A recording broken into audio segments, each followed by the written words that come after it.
This is the Marketing Umbrella Podcast, where it's all about getting the information you need from successful leading marketers to build and grow your digital marketing agency. Brought to you by Itamar Shafir, founder and CEO of Umbrella, the technology platform and brand that is powering thousands of marketing agencies around the country. Find him at umbrellaus.com. And now, here's your host, Itamar Shafir.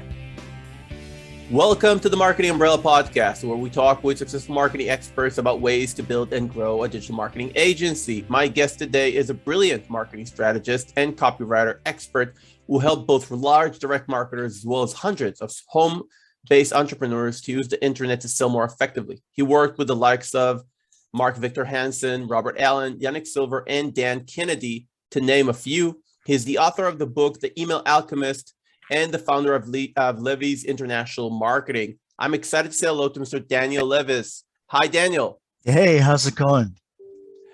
So I'm so excited to have you here, Daniel. You are a master copywriter, and copywriting is key. You basically, I don't know if I heard you say it, I think on another podcast, where somebody asked you about copywriting, you say, look, it's communication. Right? Whether you do it via email or other forms, you need to know the right things to say to get the attention and the conversion that you need. So obviously, it's a very powerful tool. But before we jump into the many questions that I have for you to help our listeners grow their agency, why don't you tell them a little bit about your background, how you got into this? Yeah, sure. Well, I started writing copy way back in the, I guess it would be the early 2000s when direct mail was still a thing. And that's how I got involved with some of these masters of direct response. I was personally mentored by Clayton Makepeace, no longer with us, unfortunately, but one of the greatest direct mail copywriters who ever lived, doing a lot of magalogs and things like that. And then I got into lead generation, using direct mail as lead generation, and then naturally onto the internet and lead generation. Got heavily involved in email marketing, hence the book, The Email Alchemist. But what I've been doing for the last, 3-4 years is something called the science of client getting. So that's kind of my new brand. And what we do at the science of client getting is we help coaches, consultants, advisors, agencies, service pros, and solution providers to build automated client getting and client serving systems that empower you to grow and scale your business online. And those systems consist of offer systems, how to deliver your expertise in a way that's highly leveraged and profitable, and that is not contingent on you being essential to the business, lead generation systems that are scalable and that do not depend on manual prospecting, traffic systems that fuel profitable growth, conversion systems that leverage a real-time sales conversation at the last mile, and follow-up systems that maximize ROI and long-term client value. So everything you just said is applicable to this show, actually, in every point. Okay, so how much emphasis, because I did want to ask you about the Email Alchemist as well, how much emphasis do you still find in email, specifically in email prospecting for small agencies or for their clients? How much is that still important? That's not a thing I recommend. You're talking about cold emailing prospects saying, hey, we do this, and can you hire me? Well, maybe a little bit more sophisticated, but basically, yes. No, I don't recommend that.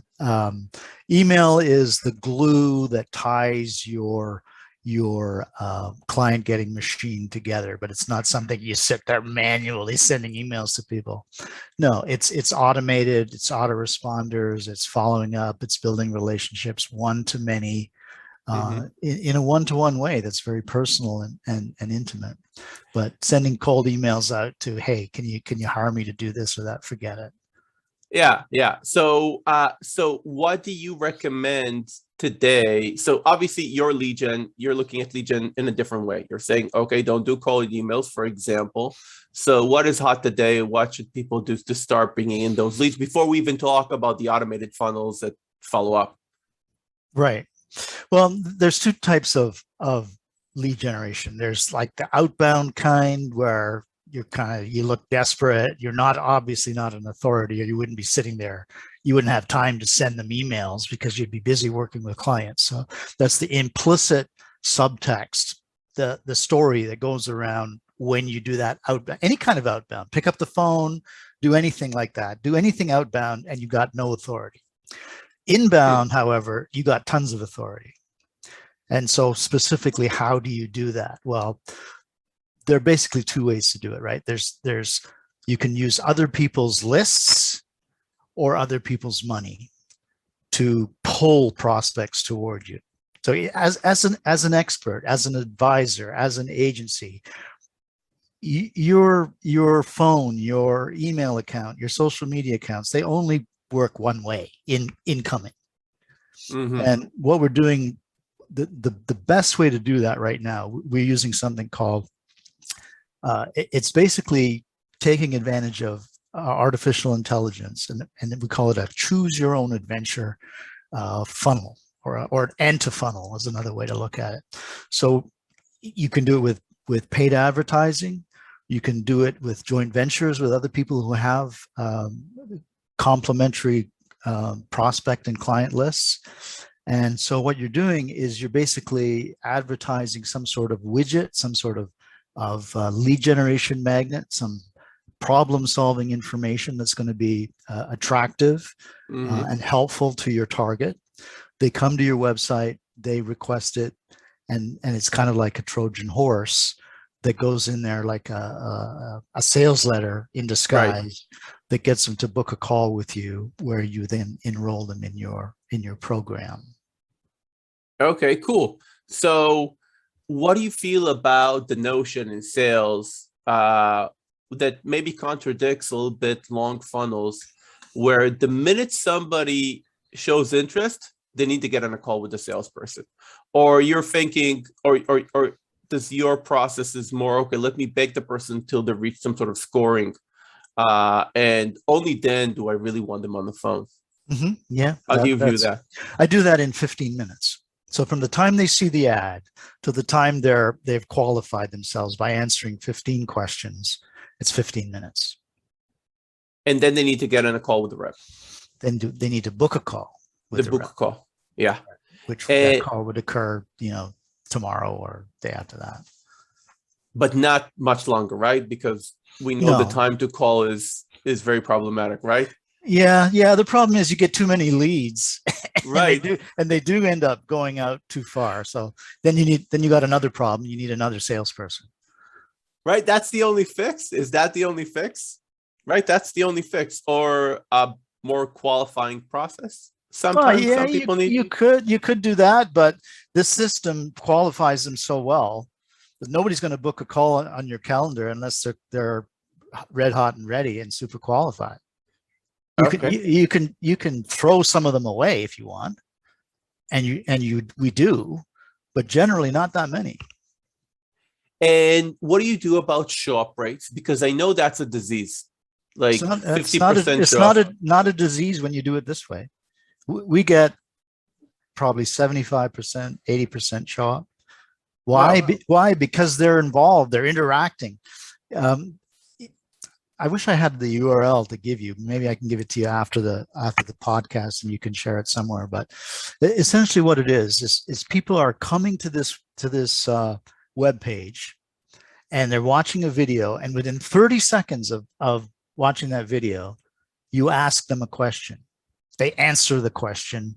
They watch another couple of minutes where you're talking about their answer to that question. Then you ask them another question. They answer the question, and it keeps going like this, 4 levels. I love deep. it. So by the time that they're like 4 levels deep, they're like mesmerized, because they're basically seeing you're telling them a story that is essentially their story. So I know probably a few people right now say, okay, Daniel, I'm a good marketer, but I don't know if I'm very charismatic in front of a video. Like, I don't know if that's my thing. What should I do? Well, it doesn't have to be a talking head video. It could be like a VSL with the bouncing ball text. It could Okay. be a PowerPoint video where you're talking to a PowerPoint. It doesn't have to be an on-camera video. So you're saying it needs to go with that specific personality and how they feel comfortable doing that. Yeah, and if you're not that good at it, I would say you should start working on it. And maybe you don't have to worry about what you look like or whether you're charismatic in front of a camera, but you should certainly become good at speaking. Copy is one thing, but delivery of the copy is another one, and anybody can learn to be competent at that. And then if you use the bouncing ball VSL script, I mean, half the battle's right there. You don't have to be on the camera, but you do need to be able to deliver your copy effectively. Or if you're not good at doing your copy effectively, chances are you're not going to be very good on a call either, but you could always get a voiceover artist to do the video if you really wanted to. Right. And how, when you help people build, and you help people build that funnel, right? In your business, when you help people build that funnel, how important is it that the sales conversation follows the same narrative as the video and the lead magnet, or are there three separate entities? Oh, it's very important. It's very important. I mean, you have a methodology as an agency or as an advisor or as a subject matter expert.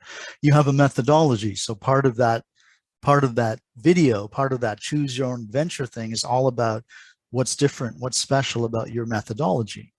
And you're going to be perceived as special, different, better anyway, because you're talking about what they want to talk about. That's going to differentiate you right off the bat. But your methodology is encapsulated in that lead gen magnet, and you have to be consistent with that when they show up at the call. And would you say for a young agency, it's better to go niched or agnostic? I think you can go too far when it comes to niching down, but yeah, I would say generally speaking, it's better to be niched than to be agnostic. So my funnel will have that niche persona, and then it will follow up all the needs, and also my branding will benefit from that. Yeah, I mean, if you go too far, you're going to narrow the market too much, and then you're going to be. Yeah, you're not going to have enough clients, enough potentials. Yeah, but if you're too broad, that's gonna kill you, because there's nothing special about you there, especially if you don't have any kind of track record or notoriety or authority otherwise. That's you're raising another big issue that we touched on a few times in the show, and I wonder what's your take on it. Agencies getting started, or any type of business, doesn't really matter, don't have a lot of social proof. Any hacks, any tips about how to make a person feel like you have some social proof, even though you don't? Yeah, sure.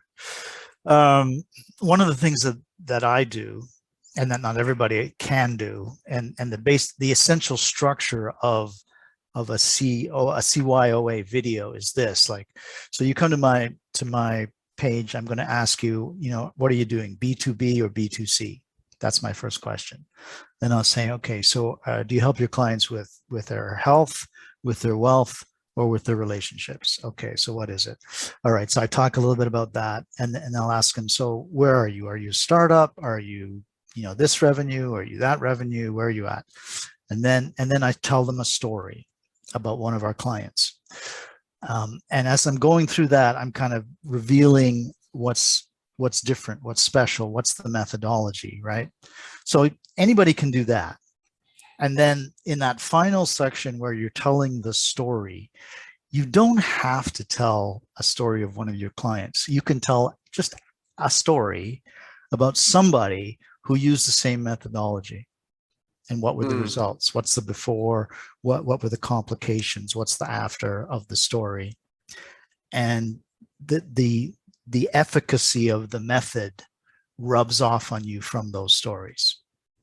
Very good point. No matter what you do, somebody somewhere has actually done your methodology, because you probably borrowed it from somebody anyway, right? Yeah, especially if you're starting up. So Okay, so can you allude a little bit? I know you kind of said you can either use somebody else's lists or you can buy traffic. When you say buy traffic, you mean Facebook advertising, Google advertising, the regular stuff. Mhm. When you say borrow somebody else's traffic, can you tell us what you mean? This podcast is brought to you by Umbrella. Have an agency? Check out umbrellaus.com to grow it today. Well, when I started out, I didn't have a lot of money to advertise, although I did, because when you're able to advertise properly, when you get a conversion quickly, you know, it's self-funding. That's why we call it other people's money. But I also did a lot of joint venturing. So I would create a lead generation magnet that had value and that had a sale at the end of it. And I would go to different people in my niche, which is was copywriting at the time anyway. And I would do deals with them. I'd say, okay, I got this thing, it converts really well. You know, I'll pay you so much for every sale. Why don't you tell your list about it? And I didn't have a list at all in the beginning, but eventually I would get a list because every time. Have you heard of Gary Bensavinga? No. Never heard of Gary Bensavinga. Okay. But he's like kind of the god of copywriting. Okay. So what I did was, the first thing I did, you probably heard of Joe Vitale. Yeah, I know the name. Joe Vitale. Okay. I created a book. It was basically, have you heard of Robert Collier? No, and you have to stop asking me because I feel embarrassed. Anyway, Robert Collier is kind of like a really famous guy. He's long dead. He wrote letters back in the 1930s or something like that. And all the copywriters love this guy. He wrote a big thick book. It's called the Robert Collier Letter Book. And everybody's just, you know, if you haven't read the Robert Collier Letter Book, you're just not a copywriter. So what I did was I annotated some of Robert Collier's letters. In fact, 15 letters that he personally has said, these are the best letters that I ever wrote. So I annotated those letters and I created an info product that you could buy from my website. And at the top of the sales page, there's an opt-in form and you could get the first 3 chapters of this book.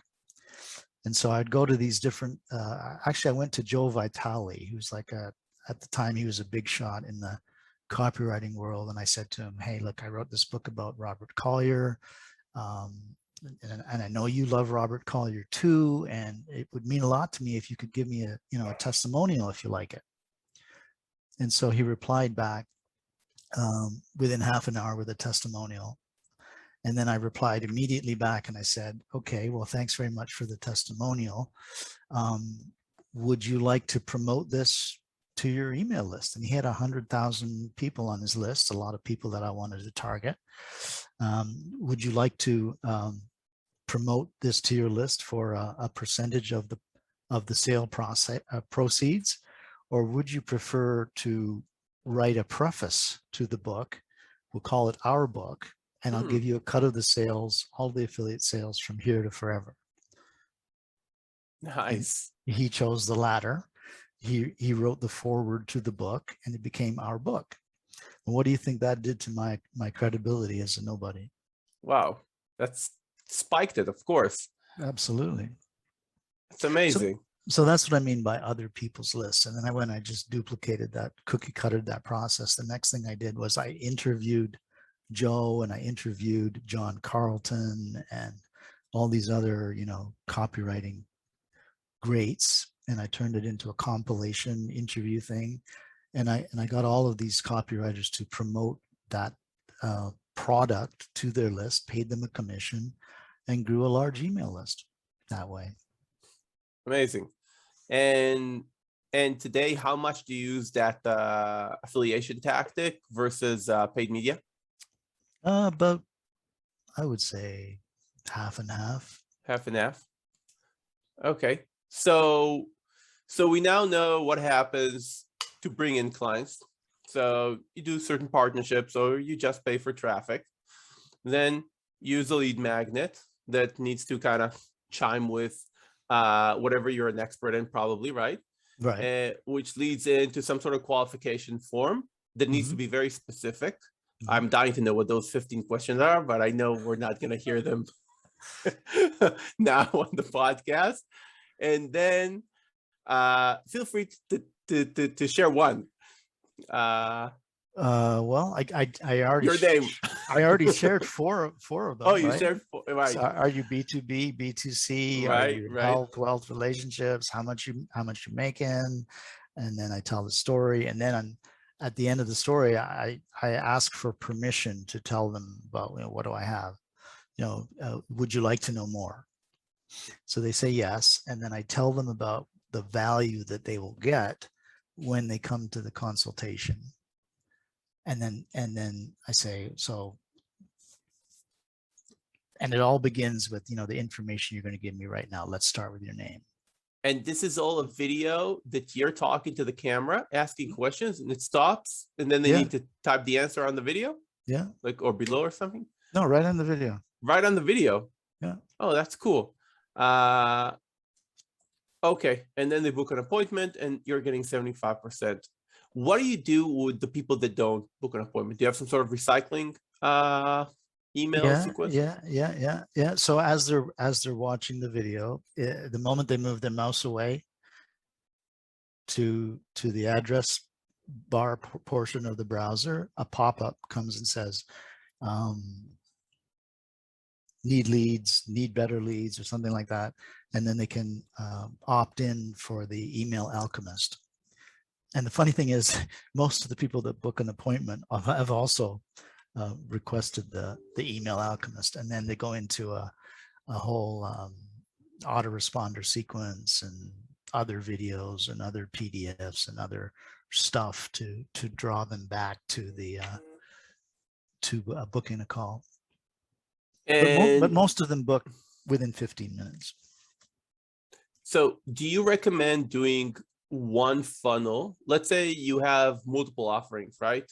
Now, obviously, as an agency, it's a general consultation, general discovery conversation. But sometimes maybe you really want to grab people who are interested in PPC services, for example, or SEO services. So would you gear those 15 answers to focus on that, or would you keep them the same? I find that most agencies, most experts, most coaches, consultants are trying to do too many things. They have too many offerings. I'm a big believer in one offering. Really? That's interesting. I want to dig into that because that's a little bit different than what I heard.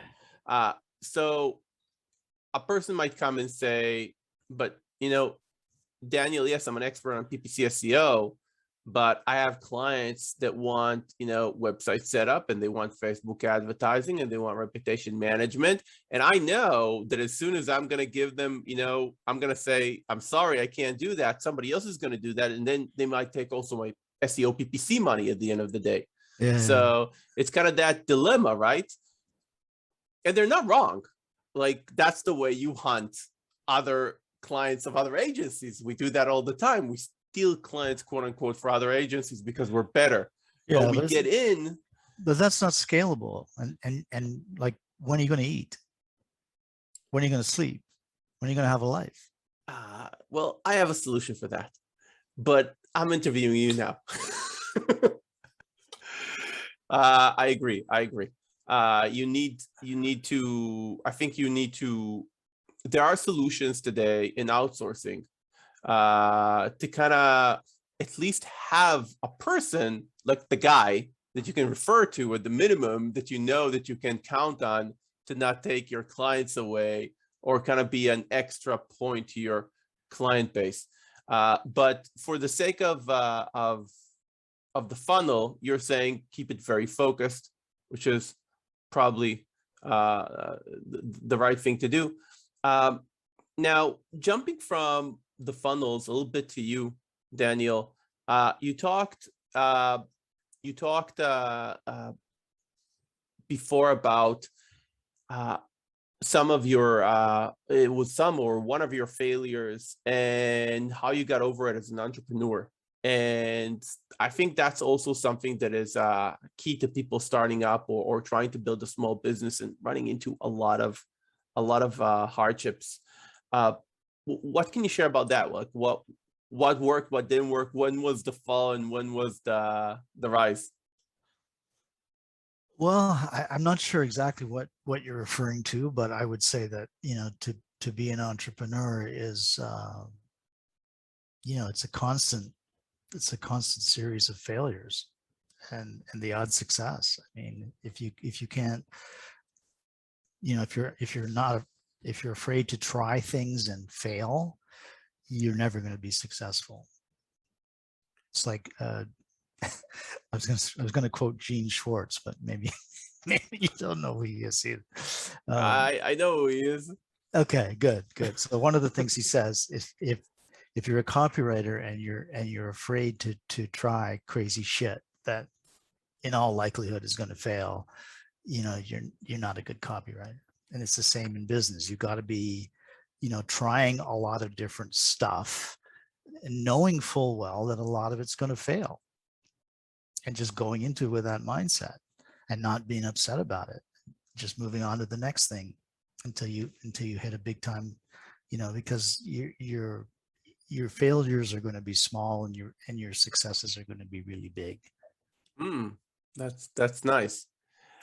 What I meant is you wrote in an article that you remember what it felt like losing when you made a sale and it felt like a fluke or an accident. All right.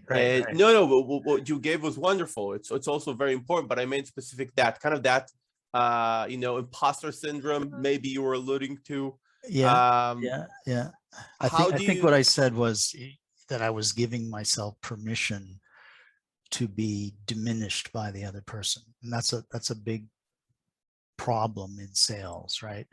We go into the sales arena thinking that, we need to prove ourselves. We are, we have to be this dancing monkey, and the prospect is in control. I mean, I'm looking at, 4 or 5 of you guys and, dance. and that's a huge problem. And it's always a problem when you cold email people, when you cold call people. That's what happens. And that's naturally what happens. The dynamic is turned on its head, however, when you have them coming to you, when they're the ones raising their hand inbound. Exactly. You don't have that situation where you have to be the dancing monkey, you have to prove yourself, and then you're always wondering, oh, I gave that person, permission to diminish me. You still have to be, aware of that. You still have to have your power, but it's a lot easier. Yeah. You're already positioned above, or at least on the same level and not below. Right. That's an excellent point. So jumping back into funnels from that, you also said that some people drift in their marketing to features from benefits. And we as marketers, we emphasize benefits all the time. Benefits, that's what it sells. But it's very hard to distill it sometimes because many things sound the same. So I'll take you back to the agency world for a second. I sell SEO, you sell SEO. This guy sells SEO, this guy sells SEO. I'll get you on the first page of Google, he'll get you on the first page of Google, right? Unless you have, how do you, when the service is flat, when it's commoditized, even though that you're going to do a good job, you're good. How do you pour, a unique selling proposition into it? Like maybe beside pricing, but it's also hard because it's a manual service. And you don't want to go too low because then your brand suffers. Do you have any tips about how do you position something that inherently is commoditized in some way? At least that's how customers view it. Right. Well, you can decommoditize yourself with the CYOA. Like, so what kind of business are you in? Are you in e-commerce? Are you on Main Street? doing retail? Are you a service business, maybe a lawyer, or architect, accountant? The moment they pick one of those things, then you say, well, here's the thing about SEO and accounting. Mm. And you start talking about SEO and accounting because he's a fucking accountant. Well, you think that's going to differentiate you? That's nice. That's good. That's Absolutely. very good. And if he's not an accountant, he's I don't know, he's a e-commerce guy. So you talk about SEO and e-commerce when he clicks the button. So that's, and do you also provide that software that does that the video changes based on the answers, or is it like a type form thing? Yes, it's by type form. It's called Video Ask, and it's by type form. Awesome. Now, I do show you how to script and branch and create the video, but no, I don't do software. And do you also do done for you? Like if somebody says, hey, help me build this, I need you to help me do the video, actually create the funnel. Yeah, but I'm not cheap at all. I can imagine. Of course not. So much experience and such expertise. The final portion of the podcast is a rapid Q&A. Okay. I'm asking quick questions. I need quick answers. The questions are no way edgy. Don't worry. But if you want to pass, just say pass. All right. Did you get along with your parents growing up? Yeah, pretty much. Do you have siblings? No. Do you have a pet? Yeah, I love animals. Do you have kids? Yeah. How old were you when your first kid was born? Oh God, how old was I? Yeah, early 20s. Early 20s? You don't remember the actual number? You tried to? Don't tell the kid. It was a heck of a long time ago. When do you wake up? You wake up 8 o'clock. When do you go to bed? 11. Ideal vacation? Where there's not a lot of people. Why did you moan when I asked you about vacation? It's supposed to be every day is like a vacation for me. That's a great answer. Are you a man of faith? No, but yes and no, not in the traditional sense. So you believe there is more than just you, but you don't practice a specific religion. Right. Okay, perfect. Excellent. Thank you very much, Daniel, for all your amazing answers and for building us an A to Z funnel on the show. Cool. Guys, go to daniellevis.com to get more information. And also, he has a free report there called Expert Client Getting Manifesto that you can download that will help you chart how you can build a profitable business, right? Even as an agency. Yeah. I mean, if you want to know more about the process of the science of client getting, maybe you're an agency, maybe a solution provider, something like that, and you're struggling with cash flow or growth, and then you want some help with your offer or your lead gen, traffic, conversion, follow-up, just go to daniellevis.com, and on the right side of the page there, you can request that free report. It's called the Experts Client Getting Manifesto, and gives you a complete blueprint on how to build a lucrative coaching, consulting, advisory, or agency business in the digital age. Amazing. So guys, go to daniellevis.com, check it out. And Daniel, thank you so much. You've been wonderful. Oh, thanks for having me. Thank you for tuning into another episode of the Marketing Umbrella Podcast, where we provide the information you need from successful leading marketers to build and grow your digital marketing agency. Your host has been Itamar Shafir, founder and CEO of Umbrella, the technology platform and brand that is powering thousands of marketing agencies around the country. Find him at umbrellaus.com.